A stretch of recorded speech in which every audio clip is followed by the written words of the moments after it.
Hi everybody, I'm here to share some memories of Skip from the Puerto Vallarta gang. The Puerto Vallarta gang includes Bob and Carol from Wisconsin, Judy and Dave from Minnesota, Doug and Lori from Vancouver, and Susie and Jim from California.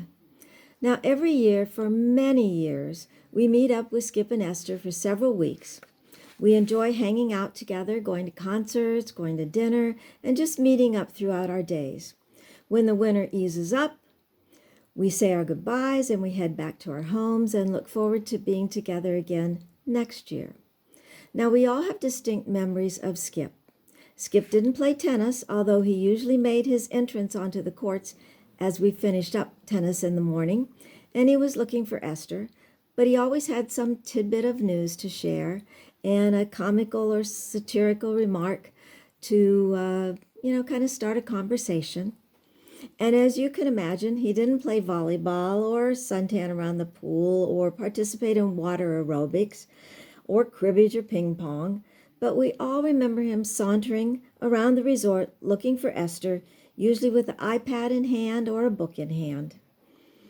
Almost like clockwork, he would show up at Bob and Carol's umbrella, and he would, stay and chat about 10 o'clock. And at noon, he'd kind of leave, go fix lunch as Esther was finishing up with water aerobics. And then he'd come back and he'd share what he'd found out from roaming around the pool and chatting with maybe Lori and Doug at their favorite palm tree, or just hanging out and listening, and then he'd share stuff. And he was always kind of matter of fact, and he always had news to share. He had sports scores to share. He was kind of like a walking encyclopedia, and when he would share stuff, he wouldn't just stop there. He'd always have a little dose of history to weave in with it.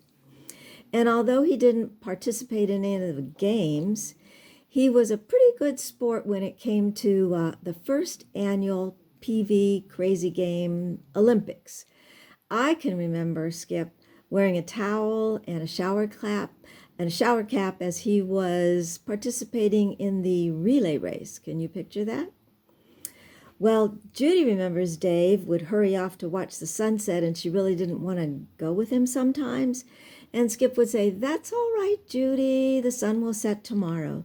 And that always made her smile, and she used it as an excuse more than once to say, "According to Skip, I can miss tonight." We all have fond memories of Skip, and he will surely be missed when we gather in PV next year.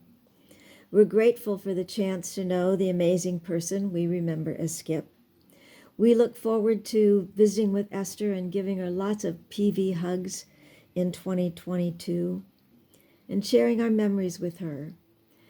I'm grateful to be able to share this from the group and wish you all a happy time together as you remember the great guy, Skip. Thank you, and God bless.